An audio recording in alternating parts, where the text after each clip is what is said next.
दुनिया की पहली प्रेस कॉन्फ्रेंस जो कि रोबोट्स के द्वारा की गई। जी हाँ दोस्तों, दुनिया की पहली प्रेस कॉन्फ्रेंस जहां 9 ह्यूमनॉइड सोशल रोबोट्स आए।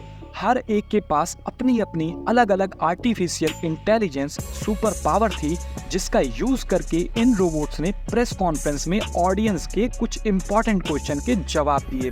जुलाई 2023 में AI for good global summit के दौरान UN ने एक खास इवेंट किया, जिसमें सभी क्रिएटर जो कि इन रोबोट को बनाए थे अपने अपने रोबोट को लेकर आए। जब इन रोबोट से पूछा गया कि क्या आप मानते हैं कि आपका एग्जिस्टेंस मिलियंस ऑफ जॉब को डिस्ट्रॉय करेगा, तो दोस्तों इन्होंने इसका क्या जवाब दिया। इन्होंने इसका जवाब दिया कि AI टेक्नोलॉजी जॉब्स क्रिएट कर सकती है, लेकिन कुछ एक्साइटिंग जॉब को रिप्लेस भी कर सकती है। AI की ग्लोबल रेगुलेशन के बारे में उन्होंने कहा कि कुछ फॉर्म ऑफ AI को रेगुलेट करना बहुत जरूरी है, जिससे कि फ्यूचर में इन टेक्नोलॉजी के गलत इस्तेमाल को रोका जा सके। जब इनसे पूछा गया कि अगर आप जर्नलिस्ट होते तो आप क्या चेंज करते, तो दोस्तों इन्होंने इसका जवाब दिया कि अगर वो जर्नलिस्ट होते तो ओवरलुक्ड या इग्नोर्ड स्टोरी को रिपोर्ट करते और उन लोगों की आवाज़ बनते जो अपनी आवाज़ नहीं उठा सकते। यहाँ पे दोस्तों रोबोट एक बहुत ही इंपॉर्टेंट एस्पेक्ट ऑफ जर्नलिज्म को हाईलाइट कर रहे हैं। तो यहाँ पर रोबोट जर्नलिज्म के कोर प्रिंसिपल को समझ रहे हैं और उन्हें अपहोल्ड करने की बात कर रहे हैं।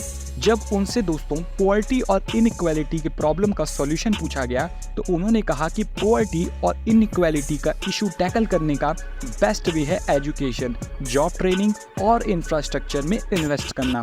उनका कहना था कि लोगों को अपनी सक्सेस के लिए जरूरी टूल्स और रिसोर्सेज प्रोवाइड करके हम पॉवर्टी और इनइक्वालिटी को कम कर सकते हैं। इसका मतलब है कि रोबोट समझते हैं कि लॉन्ग टर्म सॉल्यूशन के लिए हमें रूट कॉज को टैकल करना होगा, जैसे कि एजुकेशन और जॉब अपॉर्चुनिटीज की कमी।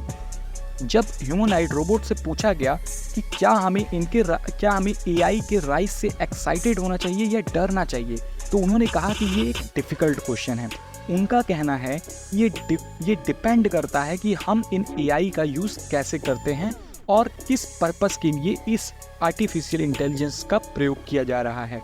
उन्होंने सजेस्ट किया कि हमें इसको लेके थोड़ा सावधान होना चाहिए। दोस्तों ये रोबोट स्वयं कह रहे हैं कि इन टेक्नोलॉजी को थोड़ा सा रेगुलेट करने की ज़रूरत है, ताकि फ्यूचर में इनका गलत इस्तेमाल करने से रोका जा सके।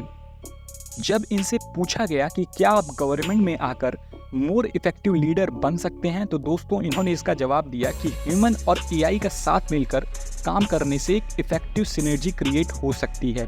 AI data based aesthetic provide कर सकता है और ह्यूमन इमोशनल इंटेलिजेंस और क्रिएटिविटी से बेस्ट डिसीजन ले सकते हैं। साथ में अगर ये दोनों मिल जाएं तो ग्रेट थिंग्स अचीव की जा सकती है। इन रोबोट्स ने अपने यूनिक पर्सपेक्टिव से इन क्वेश्चन का जवाब दिया, जिसने हमें AI और रोबोटिक्स की पोटेंशियल और फ्यूचर पॉसिबिलिटी की एक झलक दिखाई है। AI पावर्ड ह्यूमनॉइड रोबोट्स हमारी लाइफ को कैसे इम्प्रूव कर सकते हैं और दुनिया को बेहतर बनाने में कैसे हेल्प कर सकते हैं। बने रहिए हमारे साथ और देखते रहिए और भी एक्साइटिंग इनोवेशन। धन्यवाद देखने के लिए। और दोस्तों कमेंट सेक्शन में बताइए क्या आपको लगता है कि इसे रेगुलेट करने की ज़रूरत है कि नहीं। धन्यवाद दोस्तों।